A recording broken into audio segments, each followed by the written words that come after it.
Welcome to the Butterfly Tumblr Radio channel. Are you ready to start today's story? Let's get started. In a world rife with betrayal and entangled with love and hate, our story is about to unfold, taking you on a journey into the abyss of human nature and the fragility of love. How will a devoted man's life be turned upside down after discovering his fiancée's betrayal with a close friend? And how will a woman face the cruelty of life and muster the courage to start anew after being violated? Join us to uncover these heart-wrenching tales, to feel the choices and struggles of each character at life's crossroads. This is not just fiction, it's a reflection of the real drama that could unfold within anyone's heart. I always imagined that once I found my love, it would last forever, but over ethane. I discovered that this was all a delusion, of course. There are exceptions, such as when people meet and live together until old age. But this is an exception. My fiancée cheated on me with a friend in our bedroom, and then she tried to get back with me. Ethan moved towards the apartment he shared with Ava. They met in high school, and he was completely captivated by her. When he asked her out, she accepted, and they started dating.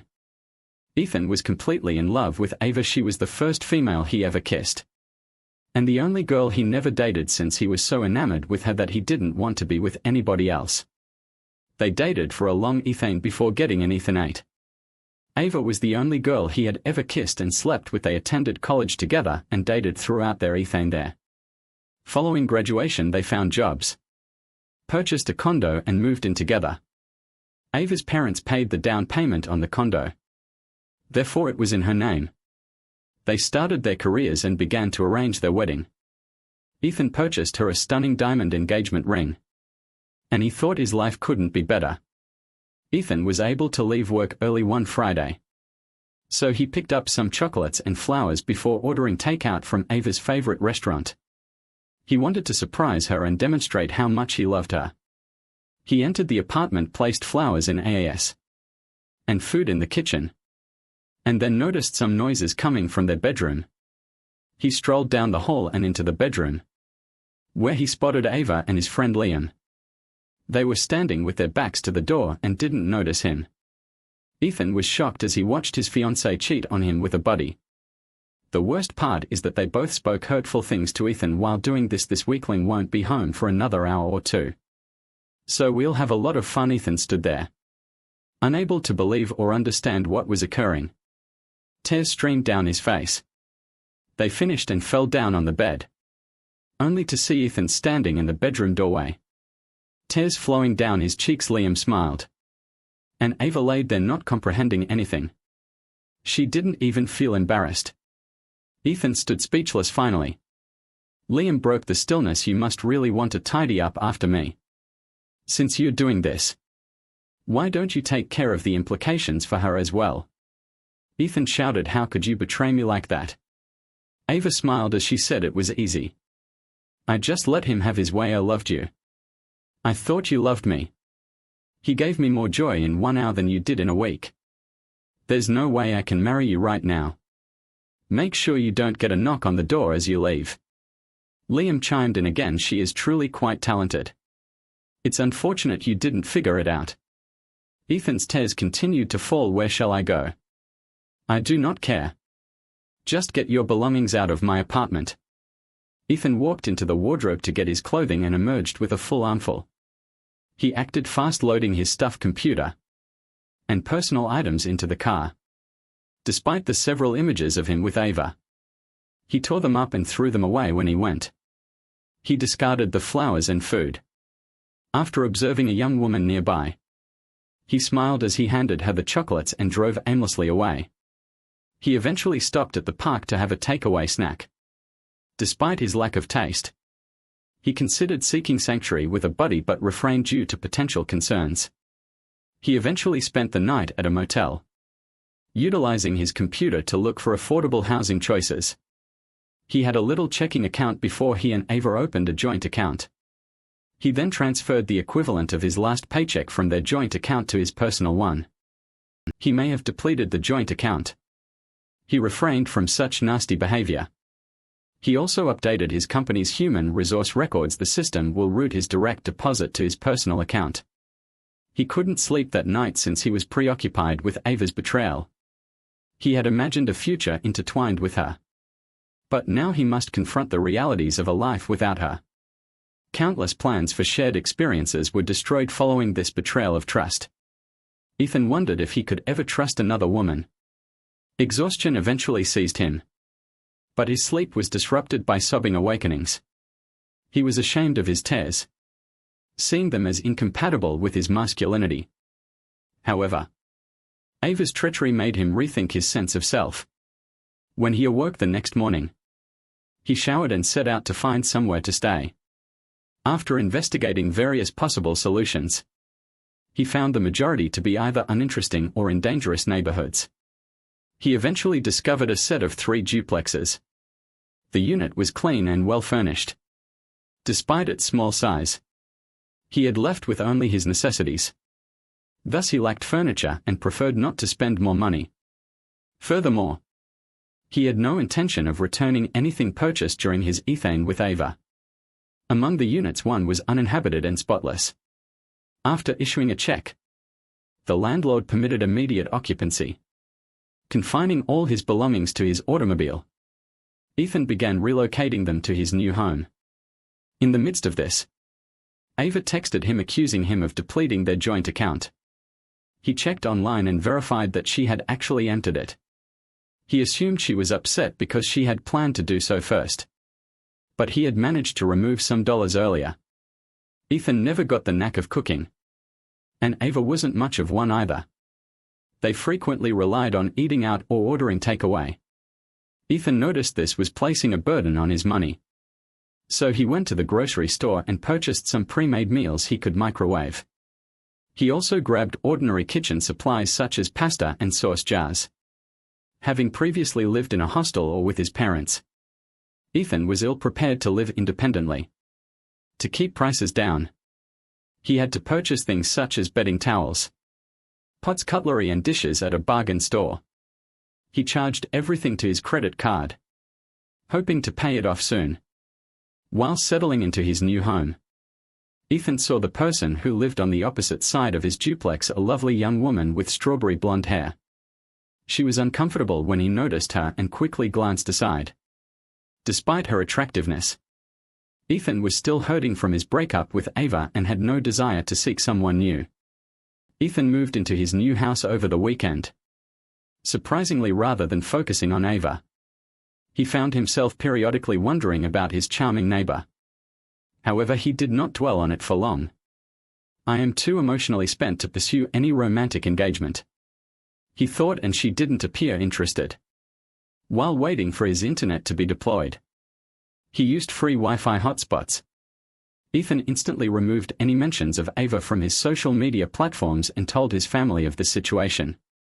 Most expressed sympathy, while his brother suggested that if Ethan had treated Ava better, she would not have strayed. Ethan then realized that his brother had a relationship with Ava as well.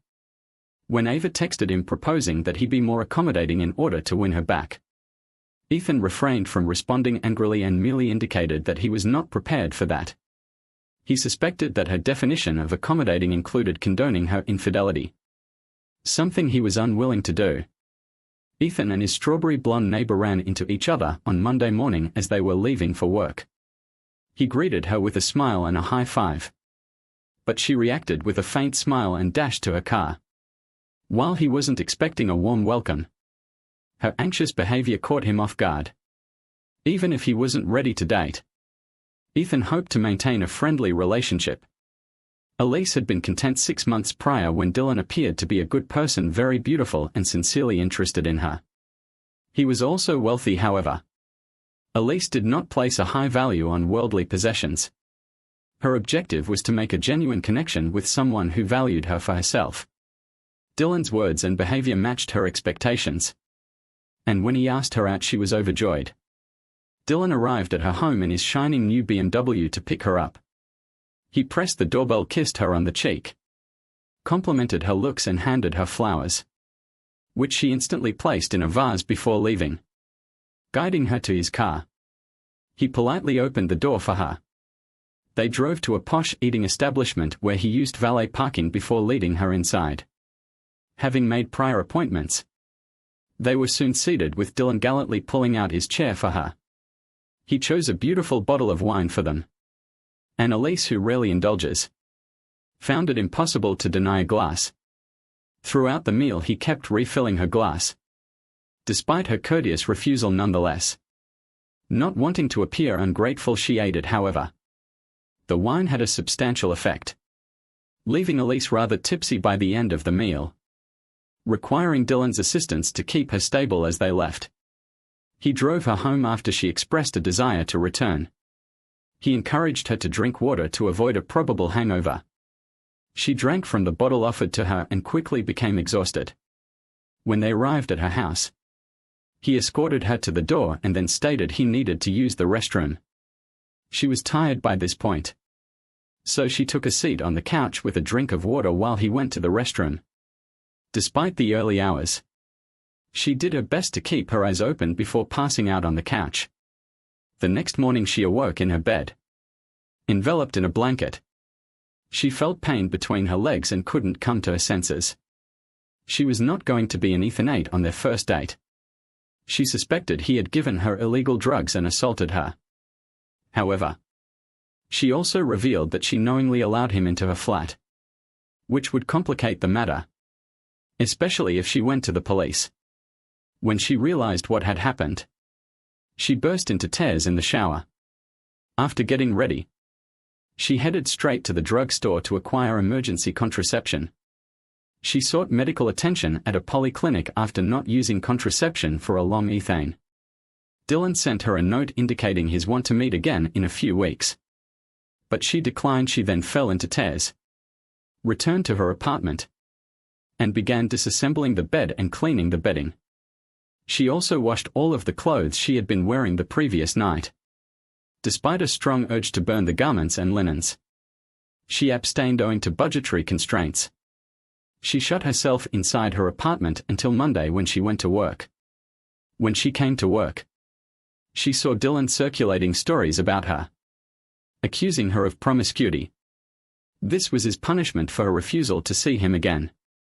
As a result, a large portion of the staff began to see her badly, and she found herself surrounded by unwanted advances from a variety of guys, many of them not even prepared to treat her to a meal, preferring to visit her at home.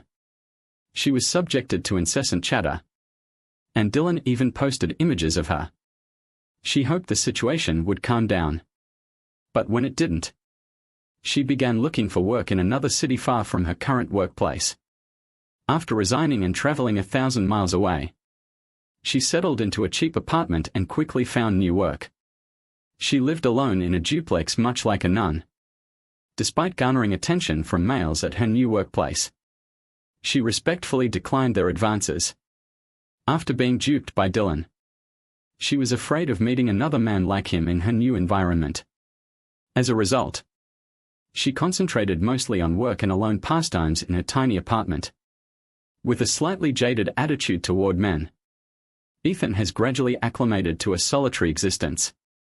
He had been with Ava since before he left his parents' house, so living alone was an unfamiliar sensation. Despite the difficulties, he did not mind losing connection with many of his Ava-related acquaintances. He wished to remove himself from that period of his life. He spent most of his ethane working and alone in his modest duplex. One Saturday shortly after moving in, he was washing his car when his strawberry blonde neighbor appeared from her home.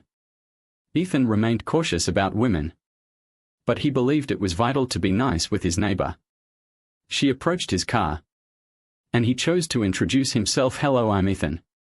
Your next-door neighbor." She appeared reserved, then responded, "I'm Elise," pronounced Searshu. "That is an interesting name. It is Irish. My grandparents were Irish. Thus I was named in their honor."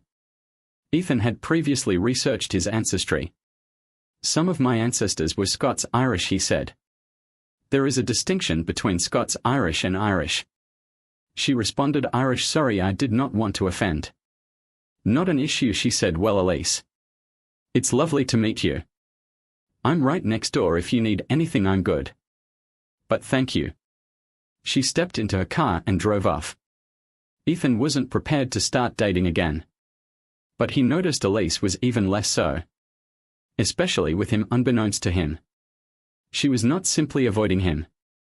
After he finished washing his car, he went inside to shower and eat. About a week later, Ethan looked out his window and saw Elise struggling with a large box. Carrying a flat-screen TV, he hurried out. "Let me help you, Elise. I should be able to manage. If it falls, your television will be destroyed. And you would not want that. It's really unnecessary. I guarantee I'll only assist you bring it indoors." Okay. Ethan and Elise each picked one end of the box. Ethan grabbed one side while she moved to clutch the other. It wasn't too heavy. Just bulky enough to make it difficult for one person to handle. Alone they managed to move it up to her door, where they waited for her to unlock and open it. Once inside, Ethan took a moment to look around the room, noting the feminine decor but not too much so. "If you ever need help with anything else, Elise, I'm here next door and pleased to assist." "Thank you, Ethan," she said as Ethan turned to go. Elise spoke up again. "Would you mind helping me unload and set it up?" Of course. Carefully unpacking the box, Ethan checked its contents before placing it down and carefully detaching the television. He also discovered a table stand, which he constructed and secured to the device. After connecting it to the cable, he was able to turn it on. Elise turned on her cable box and they had an image. "Thank you, Ethan. It would have taken me ages to figure it out. It was my joy. I'll leave you to it. But don't hesitate to ask if you require anything else." Ethan departed feeling pleased with himself. Even though there was no love connection between them, at least he had been able to help someone. Despite her persistent distancing, she occasionally gave him a little grin when she saw him. Ethan always welcomed her, and she responded minimally. Ethan grew fonder of her as he connected with her more. He had once believed the same about Ava, only to discover that she did not share his feelings. Elise appeared to be more hesitant to engage with Ethan than he was with her. This was not encouraging from his standpoint. But he wasn't sure what indications to look for. She rarely if ever asked for his help. But he would occasionally notice her struggling with something and offer to assist. One day, he went out to get something just as Elise arrived. She was in tears and trembling as she exited the car. He had never seen her in such a state and was taken aback. But his instinct to offer assistance kicked in quickly. "What is wrong, Elise? It cannot be nothing. Not while you're crying like this. It is nothing. It cannot be nothing. I may not be able to cure everything, but I'm willing to listen, Ethan. I cannot possibly tell you about it. You're married. Want to try our church died at your door? That would be dinner at the very least. No thanks. I've been there before. That's why I'm upset." Elise stated, "Just dinner. I'm not sure what occurred. But I swear I won't make things worse. How can I trust you? Give me a chance to show you. Dinner but without booze and nothing else. That seems nice to me. I'm not a big drinker. And all I want is a good lunch. Allow me a few moments to gather myself." Elise stepped in for a while and stayed for around 10 minutes. When she reappeared, she had refreshed her makeup and wiped away her tears. Though not quite joyful, she was willing to join Ethan for dinner. Uncertain, he inquired which automobile they should take, and she consented to ride in his. "Do you have any preferences for the restaurant?" Elise: "Not necessarily. What style of cuisine do you feel you prefer?" Ethan chose the nearby Italian eatery. He believed that Italian would appeal to virtually anyone. Despite his desire to guide her by resting his hand on the small of her back as they entered, he refrained given her sad demeanor. They were quickly seated, and she sat down before he could bring out her chair. The server inquired about their drink preferences, and Elise chose only water. Looking at Ethan, he confirmed her decision. Sensing a strong dislike to drinking, he considered it wise. Despite this, he ordered chicken marsala with marsala wine sauce, mushrooms and pho, while she chose fettuccine alfredo with chicken. Mushrooms and peas. Elise began to relax while they ate but remained quiet about what had been bothering her. Ethan discovered that she worked as a paralegal for a small law firm. While he revealed his position as an accountant at a medium-sized firm, he had pondered becoming a CPA but never felt motivated. Elise aspired to be a lawyer but could not afford law school. To console her, Ethan recounted a personal struggle. "I've been through some bad Ethans myself. I discovered my fiancée cheating on me with another man. Are you certain she did it willingly and was not coerced? She made her goals apparent and expressed contempt for me.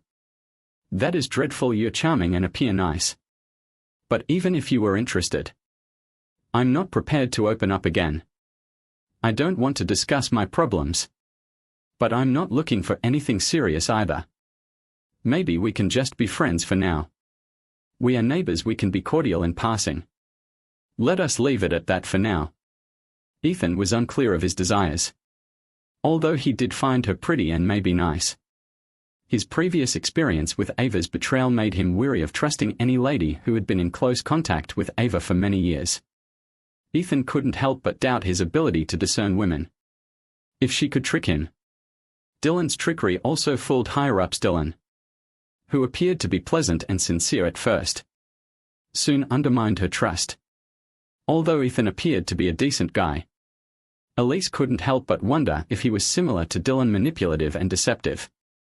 How could she be certain that Ethan wasn't merely pretending to earn her trust? Following Dylan's treachery, Elise took dramatic efforts to stop her relationship with him, such as changing her phone number and limiting contact to close relatives and friends. Despite this, Dylan managed to obtain her new phone number a few months later and emailed the images, making Elise feel offended and exposed. He emailed the images to embarrass her and then shared them with several of her friends and relatives. It was terrible enough that he used her, but he also decided to humiliate her. When Ethan and Elise crossed paths, they returned to their regular welcomes and scarcely chatted. Ethan had feelings for her but was cautious, while she was exceedingly careful, especially considering Dylan's previous actions. She banned Dylan's phone number. And when that wasn't enough, she switched phones and numbers again, sharing the new number with only a few family members. Her family advised her to forget the tragedy and move on with her life. She assured them she was doing so, but they persisted on knowing more about her personal life. She spent a large amount of ethane protesting on taking a break from dating, but they eventually insisted on it to calm them down. She revealed that she was dating Ethan, gathering enough information about him to make this facade appear credible, even though it was not real. That seemed to satisfy her family, though they were curious about the progress. She told them that she and Ethan were taking things slowly but would give them some fictional information about their dates. This appeared to appease them and keep things under control until her parents announced that they would be visiting and wanted to meet her new partner. Elise took a deep breath before knocking on Ethan's door. "I need to ask you a favor, of course. What do you need? Please come inside." Elise entered but remained standing. "I feel terrible." "No, you are not. I have been misleading my parents." Ethan was beginning to comprehend, but he didn't want to make too many assumptions. "What is this about?" "They have been encouraging me to start dating again. And I lied saying I was dating you." "That's not too bad. They are now planning a visit and would like to meet you. So you want me to pretend to be my boyfriend for a few days while they are visiting?" "They arrive the day after tomorrow and could stay for a week. I like you and do not mind pretending to be your boyfriend. But no buts. I just need to understand the boundaries." "Damn, Ethan. I hadn't even considered it, obviously. Nothing too personal to make it credible. We will have to hold hands. You'll need to wrap your arm around me occasionally. Kissing, I guess. So as long as we do not get carried away." "I absolutely do not mind kissing you, Elise, I bet. Just remember that this is not real. But we need to make it appear authentic.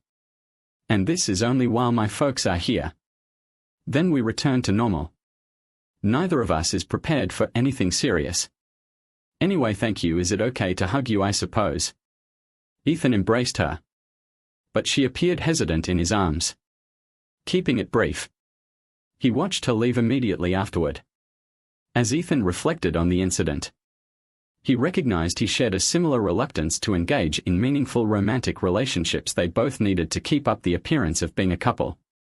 Elise detested the thought of pretending to date someone, even if it was just for show. Nevertheless, she felt stuck. She could have stated that she and Ethan had split up, but she'd have to explain why and risk being pressured into dating someone else.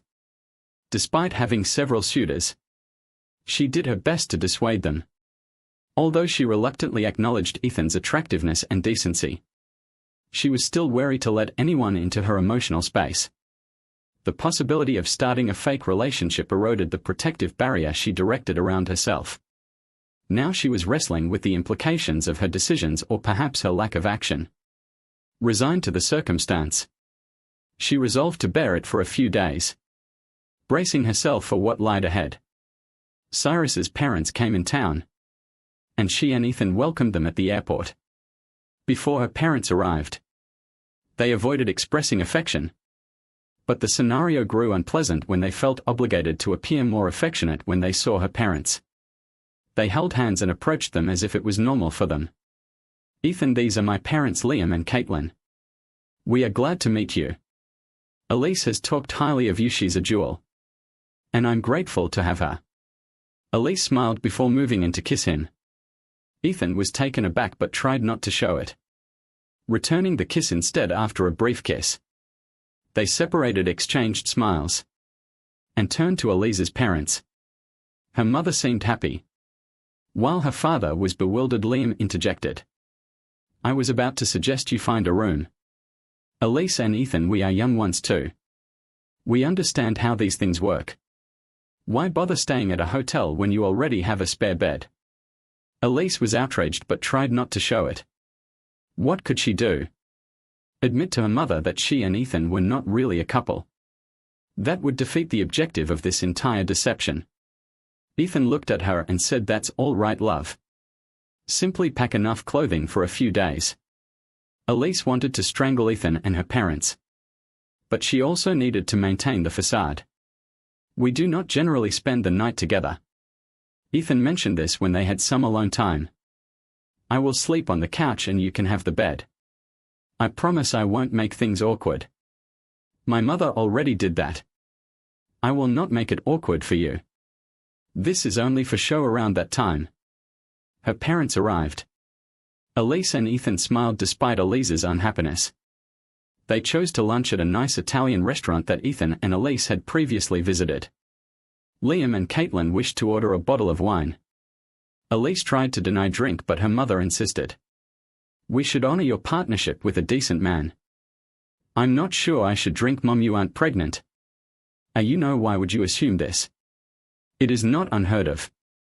And why else would you be unable to drink?" "I don't drink much, okay, only one glass." "That's my gal." Elise found herself going further than she expected to preserve her deception. Caitlin and Liam liked their wine, although Ethan and Elise only had one glass each. Caitlin complimented Ethan. "I believe my daughter made the right choice in choosing you as her partner." "Thank you, she's a beautiful person. And I enjoy being around her, Elise. Your dad and I are going to have a nice evening tonight. And I'm sure you two will as well." Cyrus's cheeks reddened as she looked at Ethan, who responded with a modest nod. He leaned in for a kiss and she returned it. Liam looked at Ethan with a tinge of contempt. Elise indicated, "You're Scottish Irish?" "Yes, sir. My ancestors migrated from Ireland many years ago. Not my first preference. But at least you aren't English, bloody limey jerks." Elise interrupted, addressing Liam, "Dad, please quit fighting conflicts from a century ago. They still retain control over our land." Ethan replied to Liam, "Sir, we are aware that both Protestants and Catholics wish peace and equitable treatment in Ireland. It hasn't much changed. For every Ulster volunteer there is an II member. However, most people fall somewhere around the middle. Try saying that to the militia. There are friendships between faiths and even interfaith weddings. Not everyone wants Catholics to remain second-class citizens. Given your family background, It appears that you have done your homework. After meeting Elise, I felt inspired to educate myself. I suppose that distinguishes you from many. Caitlin joined in. Our daughter informed us that he's a decent man. I guess she's correct. Elise stayed mute throughout the chat. But when it ended, she turned to Ethan and kissed him again. Their ruse of claiming to be a couple seemed to be going better than either had expected. However, they were still confronted with the problem of spending the night together at Ethan's house. Neither felt ready for anything like a physical relationship. Despite their charade after supper, Liam and Caitlin showed tiredness from their trip and chose to sleep sparingly. A weekly suggested that they stay in a motel. Are you certain you don't prefer a hotel? It might feel more comfy. Caitlin quickly disregarded the idea. It will be good to have a kitchen nearby. They subsequently delivered the suitcase to Elise's house with Ethan assisting her in gathering clothes to bring to his apartment. Observing them, Liam said, "I'm surprised you don't already have clothes there." Elise hesitated before responding, "I need more than one change of clothes." They went to Ethan's apartment, where he helped her organize her clothes and make room for them. Ethan was not really interested in fashion, so cleaning space was no great concern. Elise appeared careful as she settled in. Noting her anxiety, Ethan tried to reassure her. "I will not invade or bother you. I'll simply sleep on the sofa while you rest comfortably in bed. You appear respectable enough. But I've been duped in the past. I promise I'm not like the males you've known before." "That is easy to say. You are only the second woman I have ever kissed. My ex-fiancée was the other." She gave a playful response. "Not bad for a person with no experience. I believe we'll have lots of opportunity to gather experience while your folks are here. Let's limit ourselves to kissing, holding hands, and the odd hug." They agreed. And Ethan expressed regret for not washing the sheets after using them. She stated that they had not anticipated her sticking over when there was a knock on the door. He quickly grabbed a pillow and a blanket and sat on the sofa. They quickly concealed everything and discovered Liam standing there. "Where is the thermostat and how do you adjust it?" Ethan went to help him when they returned. They both dropped onto the sofa. Ethan, exhausted from hours of appearing to be more than they were, began to put his arm around Elise before quickly stopping when he realized what he was doing. She saw the halting gesture, looked at him, shook her head and bit her lip. Ethan appeared remorseful. "We need to be cautious around your folks." "You're correct, but they aren't here right now." Once they were confident there would be no more interruptions, they prepared for bed. Ethan, who usually slept in just boxer shorts, wore a t-shirt and lightweight shorts to be more modest around Elise. When changing in the toilet, she changed into pajamas in the bedroom. Ethan relaxed into the sofa, albeit slightly uncomfortable, and managed to sleep. He awoke briefly when she got up to use the restroom during the night but quickly fell back asleep. Ethan rose early, straightening up his bedding in case her parents arrived suddenly. As with the Iraqi or apologetic heir to Daryl Kadir, Ethan apologized on her behalf and brewed them some coffee while they sipped it. After the heir exited from the bedroom, she had swapped her pajamas for a nightshirt after overhearing them and wanted to avoid suspicion. Liam and Caitlin showed an interest in visiting the town and spending the day with Ethan and Elise. Given that it was Sunday, they had no reason to refuse. The group of four spent the day showing Liam and Caitlin about the city. They had a great lunch at a strange neighborhood restaurant before evening. Caitlin recommended that they order in and watch a movie with Elise and Ethan. They found something appropriate on his streaming service. "Elise sure Marissa better now," she whispered to Ethan. And Ethan instinctively gravitated nearer to each other on the sofa, Ethan wrapping his arm around her while she rested her hand on his leg, maintaining a respectable distance despite any reservations. Ethan felt more at ease when Elise embraced and kissed her, although he still felt some sadness from his previous connection with Ava. Being with Elise felt surprisingly right, with few opportunities for private interaction. Ethan was unsure about Elise's and his sentiments. He hated that their ethane together was confined to 1 week while Elise and his parents were visiting. But it was the accord they reached after the family visit concluded. Caitlin addressed Ware and Ethan. "I believe it's ethane for us to leave. Giving you two some space to enjoy yourselves." Liam scoffed in response. "Even young people do not necessarily participate in such activities every night. Do you? It is not assured. Plus I believe you are embarrassing your daughter." Elise, she blushed at her mother's statement, wrapped her arms around herself, and moved her hand away from Ethan's calf. Ethan moved close to Elise and whispered softly. He stated clearly that he will only do what he is comfortable with. Liam nodded and turned to Caitlin. "He does seem like a kind man." Caitlin grumbled and got up, followed by Liam. Elise rose to hug her folks goodbye, and Ethan shook hands with Liam, who touched Caitlin's lower back and led her out the door. When they left, Ethan shut the door, and Elise appeared to be on the edge of tears. "I made a mistake by lying to them in that manner. We now have to maintain this facade throughout the week." Ethan approached and placed his hands on her shoulders. But it was not intended to be Ethanate. Elise recoiled slightly. "I'm attempting to make this as simple as possible." With that, Elise gave him a short hug before hurrying into the bedroom. Ethan sighed and took his shorts and sheets from the closet before going to the toilet to change. He switched off the lights and lay down, hoping to slumber. He was conflicted as he began to feel attracted to Elise, but she still seemed disinterested. He considered her as he fell asleep. Elise and Ethan worked throughout the day, but in the evenings, they spent ethane with Caitlin and Liam. This routine remained consistent throughout the week. Ethan spent a lot of ethane hugging and kissing Elise. Nevertheless, he found himself sleeping on the sofa while Elise claimed his bed.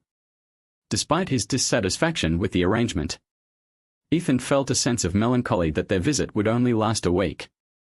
They had arrived on a Saturday but decided to leave on a Sunday, giving them more ethane together before heading to the airport. Elise and Ethan had brunch and lunch with Caitlin and Liam. Ethan and Liam placed the luggage into the car, and everything appeared to be going fine until Liam pulled Ethan away for a talk. "You two aren't very convincing actors." Liam commented. "What do you mean?" Ethan questioned. "My wife may have some wistful ideas, but I do not. It's clear that you and my daughter aren't lovers, and I honestly doubt you are even a legitimate pair."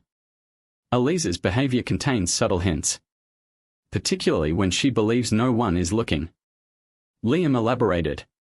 "We are not in a romantic relationship." Ethan admitted. "That's too bad," Liam commented.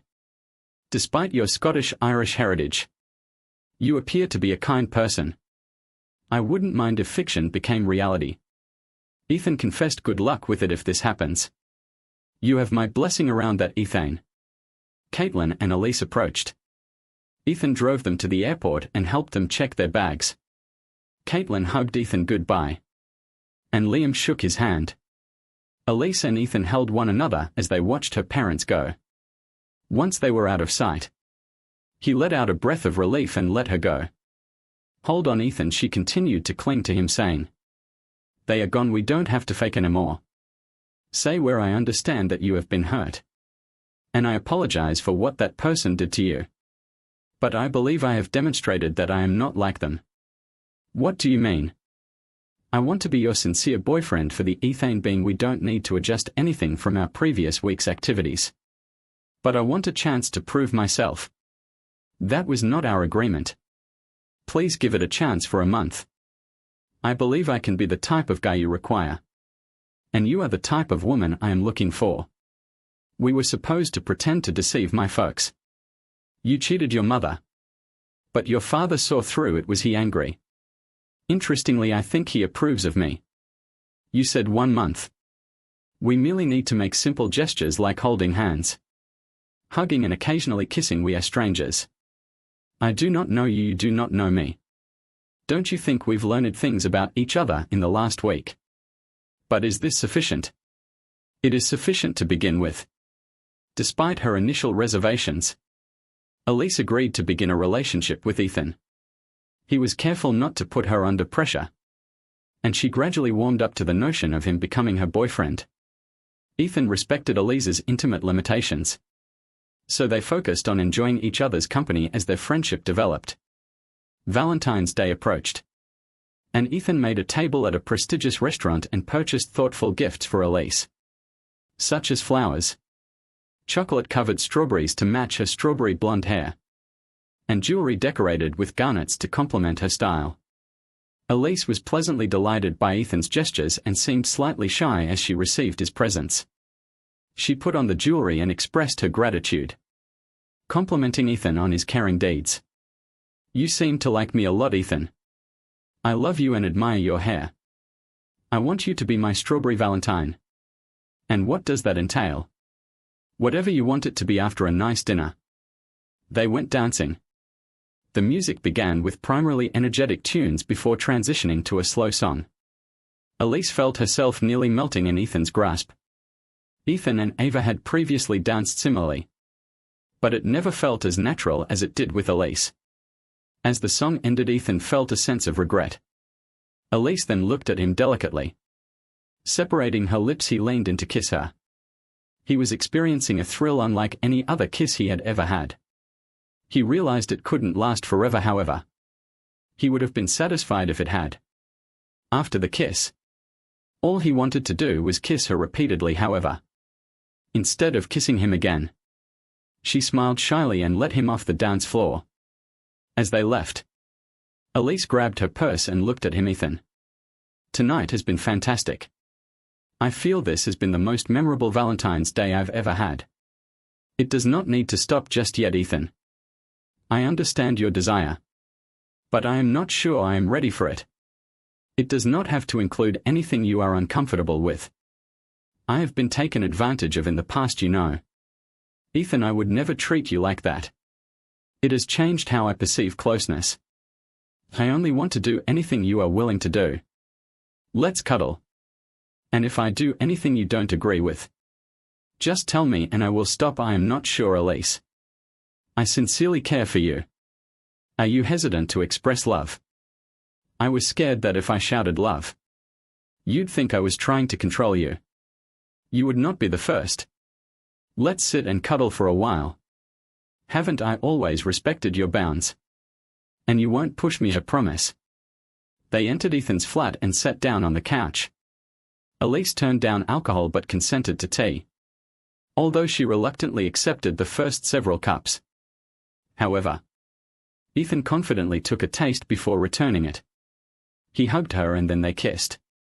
When his hand sought for more interesting regions, she stopped him, indicating that she was not prepared for this yet.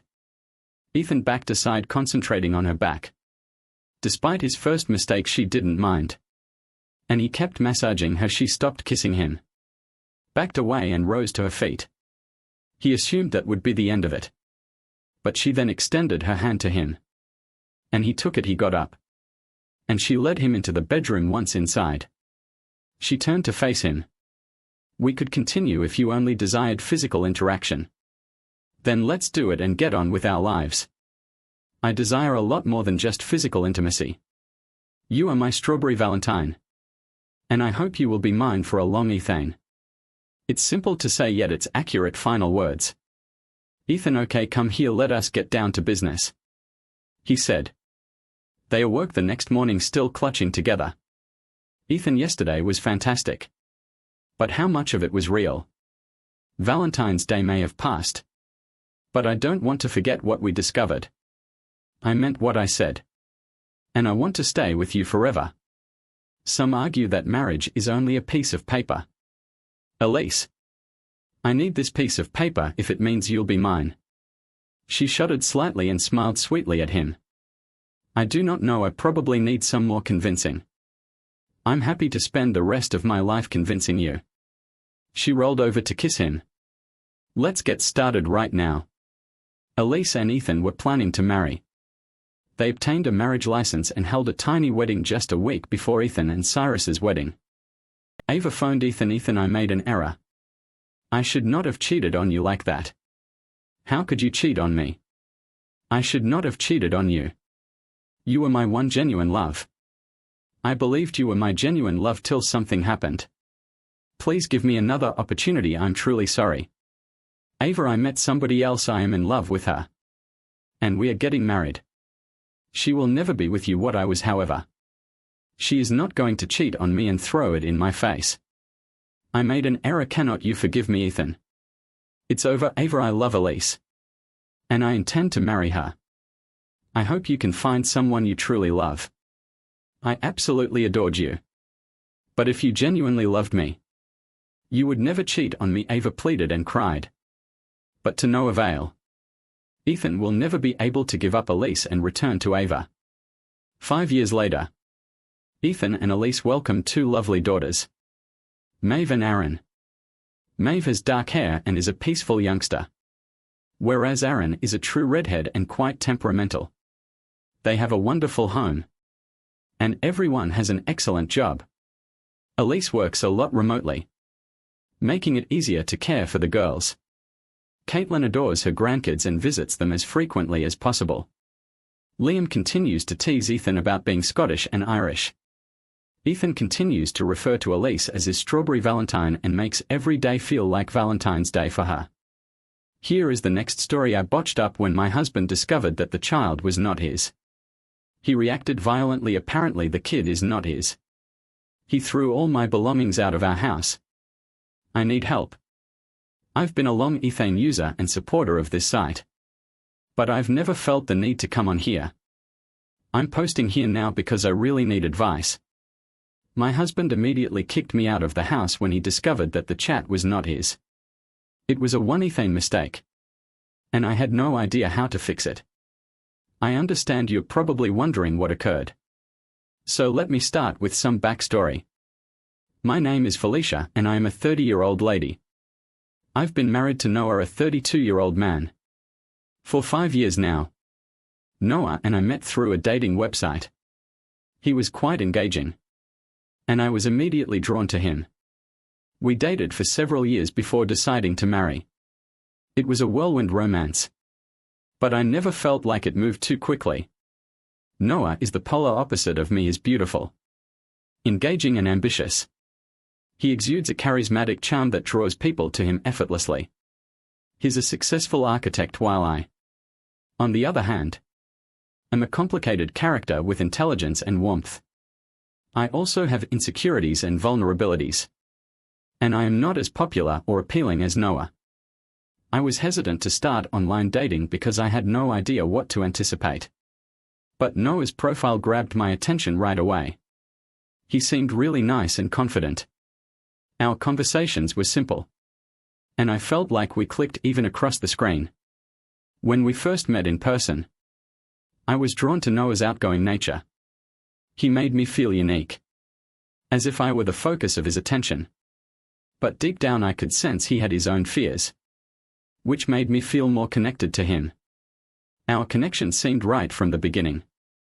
We enjoyed simple things together, such as stealing looks across the room and having heart-to-heart conversations. But occasionally, I wondered if I wasn't as outgoing or impressive as Noah. Despite my reservations, I knew we had something special. I respected Noah's energy and ambition, and he valued me for who I was, warts and all. We confronted life's hardships together, full of love and support. Noah's success as an architect was evident from the minute we started dating. He provided a consistent income while I pursued my passion as an artist, which regrettably did not generate much money. Noah did not mind paying the bills. He was simply happy to see me doing what I liked. However, his busy career required him to be gone on a regular basis, leaving me feeling alienated and alone. Despite his best attempts, loneliness crept in, putting a PA over our otherwise pleasant relationship. It was difficult to talk to Noah about how lonely I felt. He was doing his best to balance work and our relationship, but as the primary breadwinner, his job kept him away a lot. When Noah went out for the weekend again and I was feeling pretty down, I ended up at a bar by myself. That is where I met John. We hit it off right away, and after a few drinks things escalated, and we had sex the next morning. Regret struck me hard. And I promised myself not to drink like that again. The thought of coming clean to Noah terrified me. I was terrified of hurting him or ruining what we had. So I kept it to myself, hoping to bury my guilt and move on. I loved Noah too much to lose him. And I knew I'd lose him if I came clean. The fear of losing Noah was overwhelming. And the thought of confessing made me nervous. I adored him and couldn't bear the thought of him walking away because of my mistake. So I decided to keep my indiscretion hidden, locking it away deep within myself. But when John expressed an interest in seeing each other again, I immediately turned him down. I made it clear that what happened was a mistake caused by alcohol and loneliness and that I remained committed to my relationship with Noah. I hoped that by separating myself from John, I could bury the memory of that night and move on. Months passed. And just as life seemed to return to normal, I discovered I was pregnant. I was absolutely horrified when I discovered I was pregnant. It felt like my world was collapsing around me. I was so worried about Noah finding out about my infidelity that I forgot to take my birth control pills. Deep down I knew the baby was probably Jay's.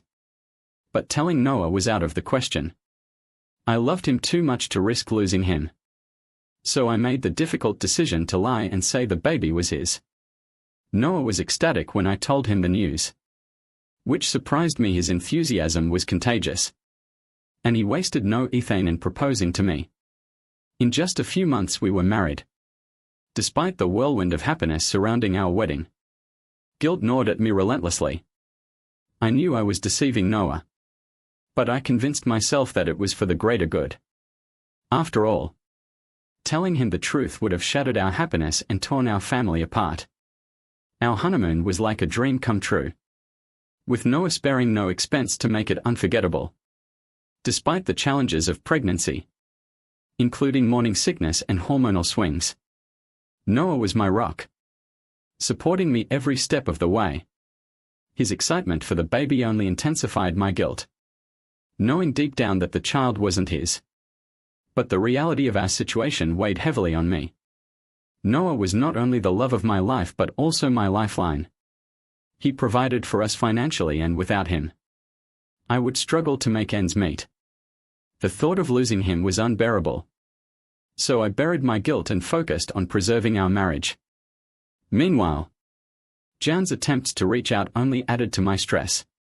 Each time he tried to contact me, I shut him down, refusing to entertain the possibility of him being the father.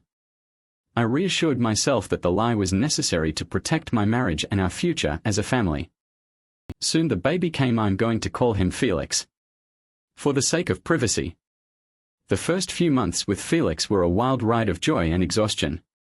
He was a healthy, adorable little guy, and everyone couldn't get enough of him. Noah was over the moon about having a son, and he stepped up big time to help me out. He even dialed back his work hours to be around more, which made all the difference with Noah's help and support from our families. We got through those tough early days. But as Felix started growing up a bit, I started feeling a bit restless. Don't get me wrong. Being a stay-at-home mom was great, but I needed something more. The days at home were starting to blend together, and I missed the challenge of work. So I decided I'd go back to work once Felix was a bit older, maybe around 2 or 3 years old. It wasn't an easy choice, but I knew it was the right one for me. Plus, a break from diapers and baby talk sounded pretty good right about then. Things were great for a while. However, as Felix grew, it became clear to everyone that he didn't quite resemble Noah. The whispers started when he was around a year old, and by the time he was a little over a year, it was hard to ignore. So I couldn't shake off the worry that had plagued me during pregnancy. Deep down, I prayed that Felix wouldn't take after John in looks. I knew there was no chance he'd look like Noah, but I hoped he'd take after me enough to throw people off the scent. Unfortunately, Felix ended up resembling me a lot, but with a strong resemblance to John too. It didn't take long for everyone to notice the stark contrast between Felix and Noah. Felix's red hair stuck out like a sore thumb against the backdrop of Noah's blonde locks and my own black hair. It was a real head-scratcher for everyone. including me. I didn't really get how genetics worked. But I was crossing my fingers that Felix would end up with hair like mine or Noah's. But fate had other plans. And Felix ended up with fiery red hair just like John. As Felix got older, his red hair became the talk of the town, sparking questions about where he got it from. I was relieved when Noah didn't seem bothered by Felix's red hair. He reassured me, saying he knew Felix was his son no matter the color of his hair. Noah even mentioned that his grandma had red hair, suggesting that might be where Felix got it from. His understanding and acceptance eased some of the worry I had been carrying. Then it meant the world to me how Noah always had my back whenever Felix's appearance was questioned. One particular instance stands out when a cousin of Noah's, who was visiting, couldn't help but comment on Felix's red hair. Instead of letting it become an awkward moment, Noah smoothly stepped in and explained that Felix probably inherited his red hair from their grandma. It was like a weight lifted off my shoulders as Noah defended me and diffused the situation with ease. What struck me most post was how the cousin responded. Instead of dwelling on the differences, they praised genetics for its mysterious ways, highlighting how it could uncover hidden traits and bring surprises into the world. It was a reminder that sometimes what makes us unique is also what makes life beautiful. As Felix turned 1, I found myself considering a return to work. I didn't want anything too hectic but rather something flexible that would still offer me enough time with Felix. Remote work wasn't appealing since I was itching to get out of the house. I started browsing job listings but wasn't in any rush. Noah, on the other hand, wasn't thrilled about the idea of me going back to work. With his income now bigger than before, he didn't see the need for me to work outside the home. I got down with Noah and laid it all out, explaining why I felt the need to go back to work. Unlike him, I didn't have a vast circle of friends. Noah was the social butterfly, effortlessly enchanting everyone he met, while I was more of a lone wolf with little relationships outside our family. With Felix to care for, my world had become even smaller, especially on days when Noah was out for work. The loneliness bore heavy on me, and I missed him greatly. The four walls of our home started to feel oppressive, and I craved a change of environment. There was nobody to invite me on a girls' night out or to invite me outside for drinks. It was just me. And even though I cherished the loneliness, those days felt smothering. Going back to work wasn't simply about earning money, it was about regaining a sense of independence and purpose outside of our home. It was a chance for me to break free from the seclusion and repetition of motherhood and feel like I was making a difference in the world beyond our family. Noah agreed and even apologized for the loneliness I had been experiencing. He sincerely apologized and assured me that he was doing his best. I told him there was no need to apologize because, truthfully, I felt awful too.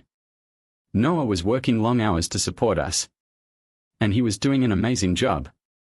After Felix was born, we moved into a larger house with a home theater and a swimming pool. However, dumb John refused to leave me alone. It was annoying to say the least. He had been relentless in his attempts to meet up. So I decided to entertain him this time, simply to put an end to it for good.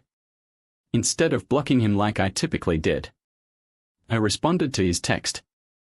We decided to meet outside of town to avoid being identified. When we met, I told John there was no way Felix could be his child. I explained that Felix was Noah's and that I had taken the morning after pill that night. John attempted to explain himself by pointing out Felix's red hair, claiming it matched his. I informed him that if he continued to harass us, I would contact the police. I questioned if he had been tracking us, but he denied it, claiming he had only seen us at the store or the park. I reminded him that red hair runs in Noah's family, proving once and for all that Felix was not his child. I told him to quit fretting and thoroughly described the situation so he would not bother me again. I even indicated that I had taken a DNA test, which eventually persuaded him to drop it. Jan apologized for worrying me and assured me that he did not mean to come off as creepy. He was simply inquisitive. And if Felix had been his child, He would have sought a role in their lives. I stressed that Felix was not his child and that he should not concern me anymore. Then I left. Felix was with his grandparents. And Noah went to work. It was only me at home. I recognized Noah's stress, particularly when dealing with difficult clients at work. He proposed that I take a break and go out the next day while he stayed at home with Felix. I was ecstatic. Noah rarely had a spare day. And he was even less likely to insist on me taking time for myself. Now, since I didn't have many people to hang out with most days, it was just me and Felix at home. So the notion of having a day to myself was really intriguing. The next day, Noah handed me his credit card and encouraged me to pamper myself. He intended to take Felix to the park for some quality father-son time. I took advantage of the chance and spent the day treating myself. I treated myself to a spa day, had my nails done, and even renewed my hair. It felt like a privilege to have some time just for myself. And I relished every minute of it. Returning home, Felix was upbeat and joyfully talked about his day at the park with Noah, while Noah told me about how much he loves pizza. We watched some TV together, ate dinner, and then went to bed. However, during the next few days, I noticed Noah's irritation return. I ascribed it to his normal work stress and didn't think much of it at first. Noah's irritation intensified and he began focusing it toward me, which was really frightening. His behavior deteriorated to the point where he refused to connect with Felix. And communication got strained when Noah shut down and refused to engage in conversation. Despite my efforts to address the situation, Noah asserted that everything was all right, attributing his actions to work-related stress. This trend persisted for several days, making me feel increasingly frightened and alienated. Concerned about Noah's behavior, I sought aid from his parents, who were always sympathetic and supportive. After discussing it with Noah, we agreed that I would pay them a visit in a few days. Noah was fine with the plan, and he even pushed us to leave because he needed a day alone. The next day, Felix and I prepared to travel to his parents' house. It was a lovely visit with calm chat and assurances that Noah's behavior was most likely due to work-related stress. Felix adored playing there, and his grandparents showered him with love. After several hours there, I realized it was becoming late and decided to go home and make dinner. However, when I arrived, I was surprised to see not just my items on the doorstep but also Felix's belongings, signaling that something was terribly wrong. I remained stopped, perplexed and afraid, staring at my and Felix's possessions strewn across the porch. Why did Noah toss them out? My heart was beating with uncertainty and fear as I anxiously tried to reach him. But he refused to answer and instead banged on the door. I hoped my neighbors wouldn't call the cops after what felt like an eternity of noise. Noah opened the door just enough to peek out and inquire what I wanted. I was taken aback. What exactly did he mean?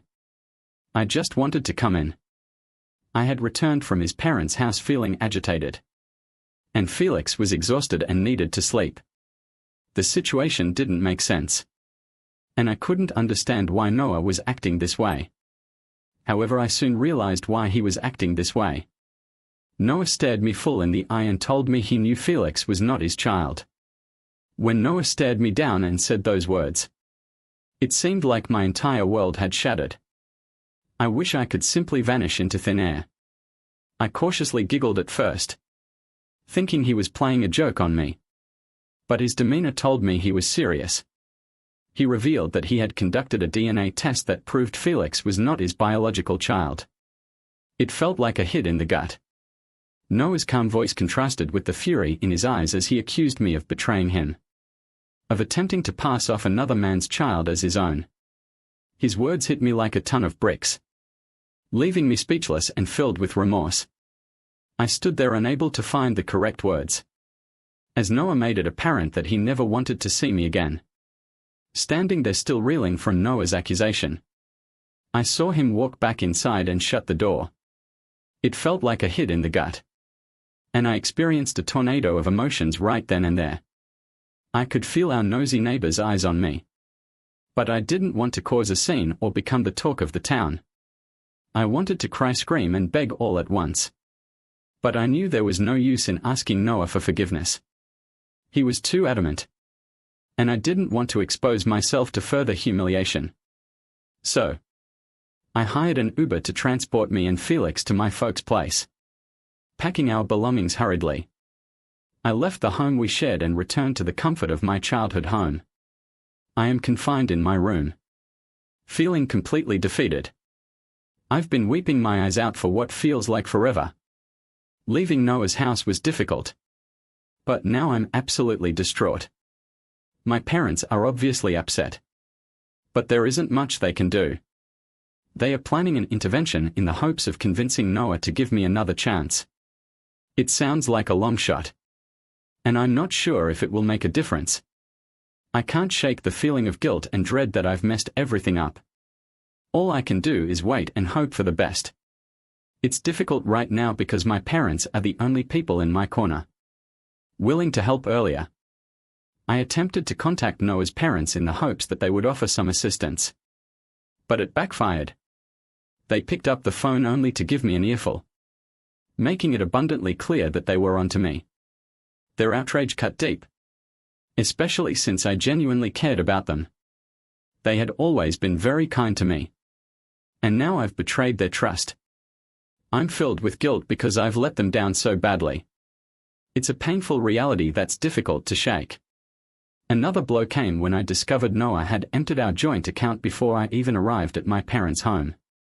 Our joint account was our lifeline. Noah would deposit money for bills, expenses, and my personal needs. Since I don't work much as a stay-at-home mom, it was a significant source of financial support for me. But when I checked the account, I was shocked to see that it had been completely drained. With every penny gone, it left me stranded. And I had to rely on my parents to cover the cost of my Uber ride. It was a painful reminder of how much harm had been done to our relationship. I honestly do not believe Noah will ever forgive me. But I can only hope. I need advice or suggestions for how to approach Noah. Do you think he will ever forgive me? Thank you for listening though. Hello, just an update. Hello everyone. I know it's been a while since my last post. And I honestly didn't expect to be back here. But after seeing how much attention my previous post received, I feel compelled to share another update with you all. A lot has happened over the last month. And I'd like to fill you in on the details. First and foremost, I regret to inform you that Noah and I are divorcing. As I previously stated, my parents had promised to stage an intervention to help me mend things with Noah. We tried calling him several times but he refused to answer, even when we used a private number, so we decided to take matters into our own hands and headed over to his house, hoping to speak with him face to face. When we arrived at the house, to my relief, Noah was home despite the tension between us. He still had a soft spot for my parents because of how kind they had always been to him. So he graciously welcomed us inside, although he did shoot me a disapproving look. Nonetheless, he greeted my parents and my brother warmly and even offered them drinks. I was shocked to hear that Noah wasn't supposed to know John. He must have noticed my surprise because he went on to explain that John had actually approached him before, claiming that he and I had sex and that he thought Felix was his. At first Noah didn't believe him, knowing I usually stayed home. But John kept insisting that Felix was his child. As Noah started seeing similarities between John and Felix, he began to wonder if there was any truth to it. That's when he decided to do a DNA test to prove John wrong. I was speechless. There was no defense I could offer, seeing that Noah wouldn't change his mind. My parents decided it was best to leave. Before we departed, Noah made it clear that divorce papers would be coming my way soon, and he wouldn't be paying child support. He even threatened to sue for paternal fraud to avoid it. I broke down crying and pleading, but Noah remained unmoved. Eventually, my parents had to physically pull me away from Noah's house. They reminded me that I had brought this upon myself. This is everything that's happened. I'm still at my parents' place, And even though Felix senses something's off, he's too young to fully grasp it honestly. I blame John for everything. I'll never forgive him. And he won't ever have a voice in Felix's life. No matter what. Thanks to everyone for their support. I only hope others don't make the same mistake I did.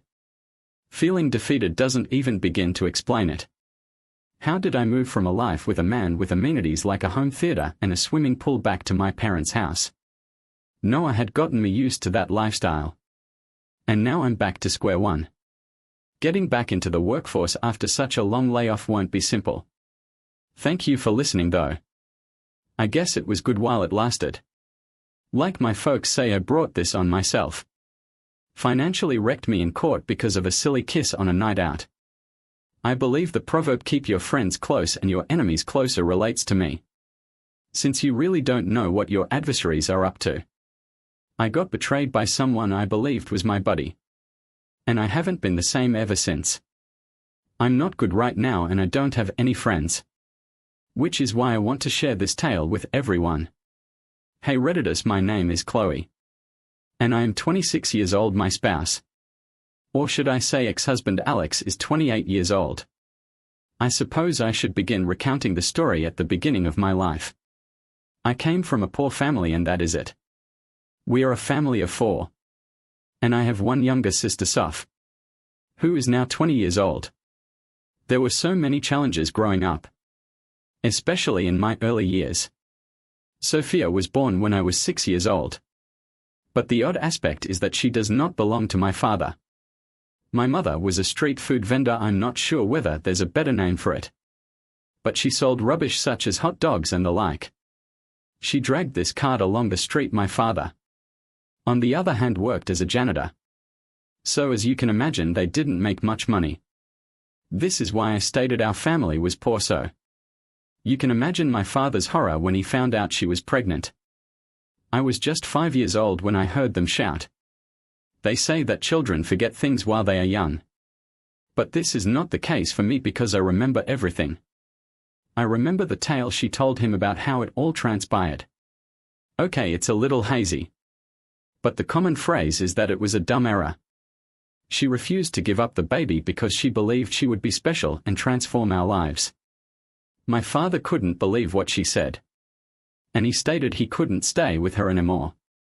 For the first few days, he returned home intoxicated and angry, making me cry every day. I'm not sure how. But 9 months passed so quickly. I turned 6 just after my mother gave birth to Sophia. Dad was not present, of course. He couldn't live with Mom having another child. So he stopped going home. The only ethane he returned home was for divorce. 2 months after Sophia was born, my mother was crying and reading a paper with the word divorce printed on it. She signed the document. And I wondered what had made her cry. But as I grew older, I found it out. When Dad stopped coming home, he wasn't wealthy enough to petition for custody. And I didn't think he wanted to because it was a burden. I chose to remember him kissing my forehead and telling me that he loved me and would always be there for me. I'm not sure where he went. But the next day he returned to pack his belongings while I was asleep. At least that's what Mom said. Mom, Sophia, and I were the only ones left in the small house. And Mom was struggling every day, sure. She cheated on my father. But she was still my mother, whom I adored. And Sophia was my sister. Mom was able to send me to school till I graduated from high school at the age of 18. I was also able to secure a position as a babysitter or dog walker, anything that could get me money. I wanted to help Mom with Sophia. Sophia was an angel. Yet she was not quite correct about how she changed our lives. But I loved my sister. I was able to save enough to gain admission to Florida State University, however. I was only a part-time student because I was also working. This was where things would go wrong. And I had no idea. But there's a reason I'm telling you the backstory of my life. It's all connected. I was a people pleaser because I would do whatever to make people happy with me. So they would give me extra tips after I finished. When I was a part-time student and working, I undertook extra work to supplement my income. I offered to perform people's tasks for pay. And indeed that is how I met Alex. We didn't have the same major, but we were in the same year. He claimed he heard I performed homework and offered me his own to do. It became a regular occurrence. And it was quite beneficial for me because he paid a lot of money. I asked a friend Sheila about him, and she said he came from a wealthy family and had a lot of money. After a year, he approached me for a personal purpose. He was not a diligent student, and he told me he disliked reading. His grades were bad, but he didn't care because he just wanted to finish school until his father informed him he needed to earn great grades or he wouldn't get anything from him. Alex invited me to be his instructor and promised to give me a lot of money. This was a fantastic opportunity for me, and I didn't grumble when I saw how much money he offered. I instantly accepted the tutoring job, and he informed me that I would be tutoring at his home. I needed to be cautious because it did not seem like something I was comfortable with. I told him and asked if we could study in the library instead, and he agreed. We went to work relatively quickly. And although we had different majors, they were closely related. So instructing him was not difficult. I was always a straight A student. My mother made it a point to remind me of the value of education from a young age. And this helped me much with my studies as I was often at the library trying to learn new things when I wasn't at work. This had a significant impact on my academic progress. Tutoring Alex was surprisingly easy because he learned so quickly. In addition, he had a good memory. He just wasn't serious about his education. Alex was quite respectful and did not try anything inappropriate with me. In fact, we got along so well that I had no idea when I became so comfortable around him. And I saw he was also comfortable around me. We would talk a lot about life and what had happened to us. It turns out that Alex never worked hard, which explains his grades. We were getting closer by the day, and Alex started telling me more about himself until I felt like I knew him better than anyone else. I knew practically everything about him, including his goals and why he was working so hard right now.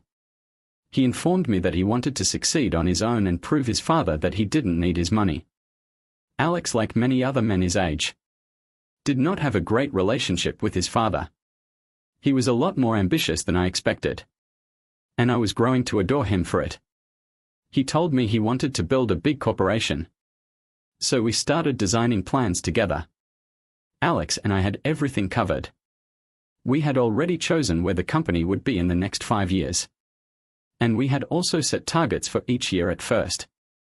I misinterpreted the situation. I assumed Alex was simply fooling around until I witnessed him put it into action with my own eyes. He had secured a tiny space and basic equipment to begin the task. And this is how our company began, of course. Final examinations were approaching, so we studied harder than ever to conclude on a good note. We were ecstatic, and I was so proud of everything we could accomplish. Alex had met my mother and Sophia several times before, and Sophia and Alex got along great. I liked how Alex asked me out a few weeks after we graduated. I wouldn't say I didn't expect it, but it was a difficult decision for me to make. My friend Sheila had a major crush on Alex, which I knew about. She had told me more times than I could recall. But Alex never showed any interest in her. I accepted his proposal, and we formally began dating. Sheila was furious with me and did not speak to me for several months. Alex was a good-looking guy. I never looked at him that way before we started dating. I always considered him to be my student. But everything was different. He was now my boyfriend. He was taller than I am. I wasn't very tall anyway, but he had the perfect height. He always looked wonderful, and I assumed it was because he dressed well. But it turned out he knew how to dress, smell, and walk, and he was just perfect. I'd never been a romantic, but I knew ladies would do anything to be with Alex. Alex had a friend, Frank, who studied in law and became the company's attorney as well as Alex's personal attorney. Frank was an excellent lawyer and a close friend of Alex's. They had fairly similar backgrounds, thus they got along great. I knew very little about Frank and didn't wish to learn more. We didn't see each other very often. Only when we had a meeting or when he needed to participate. However, Alex and Frank spent a lot of time together. After a year, Alex asked me to be his wife. It was a tiny surprise for only a few friends. My mother and sister, but it worked. I consented. And within a year we were married. Our company was doing well for itself and was beginning to gain a reputation. Aside from being official partners, we were now married and everything was looking good. We both understood our roles in making things work and executed them flawlessly. 3 years later, our company had already exceeded all of our expectations. Thanks largely to Alex's efforts. He was far more serious than I had imagined. And he had come a long way from the carefree guy I met years ago. He was really driven. He truly wanted to prove his father that he could do much better without him. And he was proving himself correct. And as his partner, I can vouch to this. Our marital life was regular, nothing strange ever occurred. We had a very average marriage, nothing interesting ever occurred. But we never argued, and that gave me immense peace. We were always talking and going on date nights. Aside from that, our marriage was quite simple. We hadn't put much effort into having a baby yet. And I believe that set well with us since. At the rate we were both working, having a baby at that time would not be practical. There was always an end-of-year event to commemorate the company's achievements. We didn't always do the same things. The first year involved an official party, the second was a camping trip. And last year, it was supposed to be a beach party but was modified to a weekend getaway in a cabin. Our company had a little over 40 employees. So it could work. We hired 3 cottages uptown for ourselves. And everything was going well until that evening, the night before we departed. Alex told me that he would have preferred if we had just done the beach party. But since everyone else wanted it, he had to go with it. Our company had many young employees, the majority of whom were unmarried. Albeit a few of us were previously married. Out of the 40 of us, only 35 showed up. Some were unable to do so for various reasons. But as in previous years, Frank was present. Frank is obviously in his late 20s. He is dark-skinned and taller than Alex. He has a solid build and an excellent overall appearance.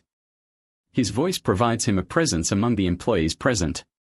We are largely recent graduates from colleges and institutions, with a few still in their finals. We favored employing younger people. So nearly all of our employees were young. Exactly like Alex and I during our hangout. There were various games available, such as board games, console games, and group games. And everyone chose and participated in what they enjoyed. Growing up, I was never a partygoer. When my friends were at parties, I would always read books. The first party I went to was one hosted by our company. So having lived for 25 years, this was only my third. I'd always heard stories about how wild the parties were. But I never paid much attention. This felt different.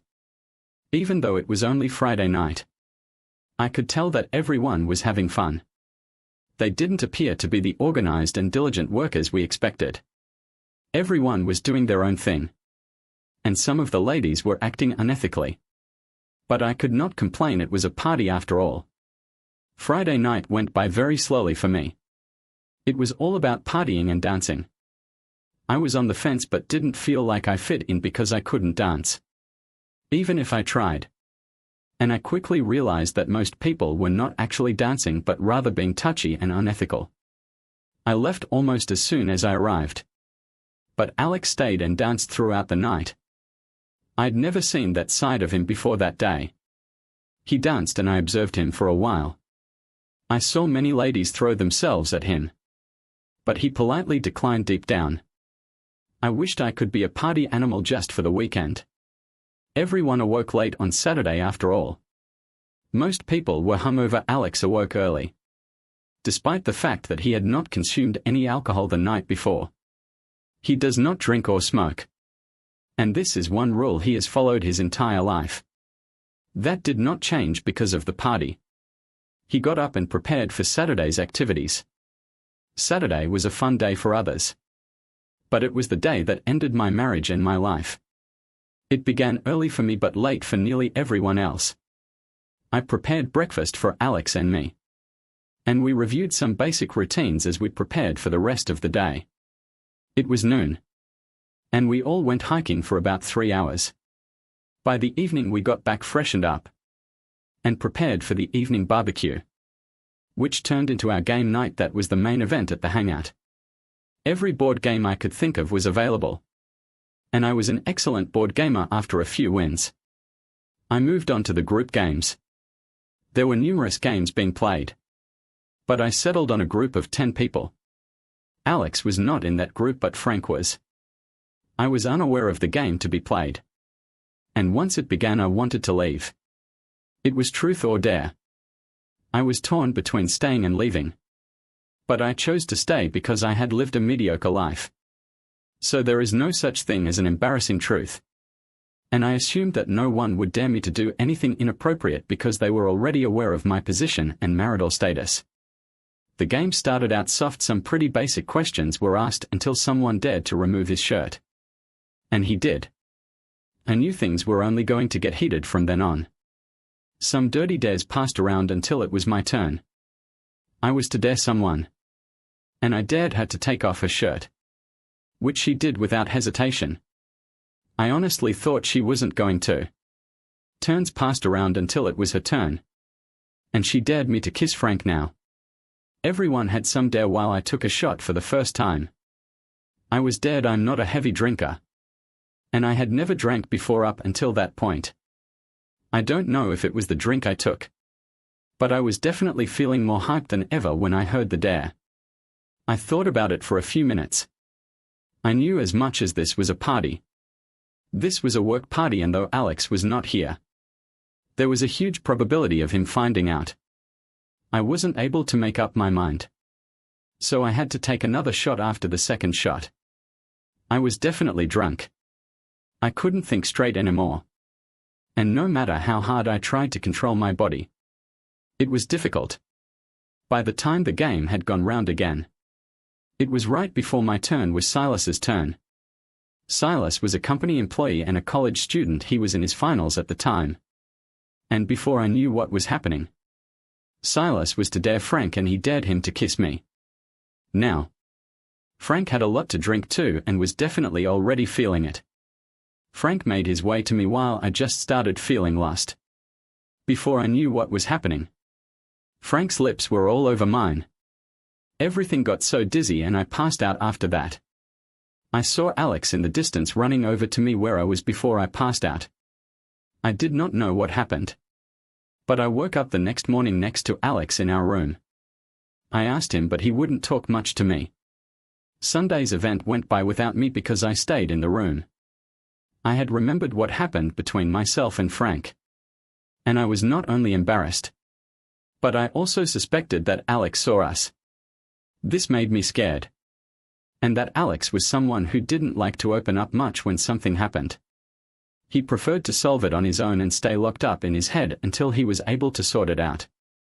And this didn't only make me scared, it made me worry about him. But I knew Alex always did whatever he set his mind to do. Which only worried me more because that made it extremely difficult to get him to change his mind when he made a decision. I knew Alex very well. And I knew finding out would ruin our relationship. Alex didn't speak to me much on Sunday. Even after he got back from the event of the day. And it was time to leave. Everyone left on Sunday evening. And the drive back home was a long one. I decided to force myself to believe that he'd understand because, after all, it was a mistake, but I was wrong. When we got home, Alex told me that he knew everything. In our 4 years of marriage. That would be our first argument in my head. I'd assumed he'd realize that it was simply a stupid kiss that happened when we were drunk. Besides, it was Frank who came to me. But he didn't listen. Frank wasn't picking calls either. A few weeks into the new year. And I hadn't seen Frank since the party. I was hoping he'd come and clear the air since things hadn't been going well in my marriage ever since. Alex and I started having troubles because we have not been able to move on. And my previously calm marriage has suddenly become something else. After working together with Alex for 4 years, he chose to let me depart from the company. He's the owner and CEO. And so his call is definitive. He handed over some divorce letters to me too. A few weeks ago, only a few days after my birthday. I turned 26 and couldn't believe that my spouse was planning to divorce me because of a foolish kiss. We got to court, and as usual, he got to keep his company and his house, while I got nothing. He grabbed all the money and left me with nothing. Everything occurred so fast it seemed like a bad joke or bad dream I can't wake up from. After 4 years of employment, I was able to save some money, which I am still living off of now. But I know I'll need to find something new to do very soon. I moved out of my husband's house and am now back with my mother. I barely have anything left and am starting to feel like a burden to my family again. It's been 6 months since the divorce, and I still see Alex's company on the news doing well and exceeding expectations. He filed a restraining order against me after I attempted to talk things out with him a month ago. I haven't found any new jobs since leaving that one, and I haven't been able to reach Frank since. I still like Alex and desperately want to reconnect with him. But I realize it's like a pipe dream that will never come true. I regret my actions and wish I hadn't even left the room that Saturday. I apologize, Alex. And I understand that what I did was wrong. I still love you. I miss you more than anything. I'm still battling to move on. I attempted to start fresh, but I couldn't get rid of the feeling that I was still somehow connected to my ex-husband. I haven't felt pulled to anyone else and can't stop thinking about the life we built together and how it all came crashing down. As time passed, I'm attempting to reconstruct my life, of course. Time has helped me heal a little. What could have been continues to break my heart. My sister and mother have been really important to me because they have also been my supporters. Of course, I feel horrible about the end of what may have been, but I'm starting to accept it. I am concerned about the unpredictability of the future because I am still young, and the rest of my life will be longer than the one I have already lived. But I don't expect to recover from this anytime soon. Again, Alex, I love you. And it was only a foolish kiss. I wish we could have worked things out differently. I'd do anything to have what we had again. And if you happen to stumble across this, please forgive me, ladies. Don't only kiss people on evenings out or as a dare while you're married or dating. Thank you for listening to today's stories. If you enjoyed listening, please like and subscribe if you haven't already. Also, write a comment below with your thoughts on what transpired. Take care.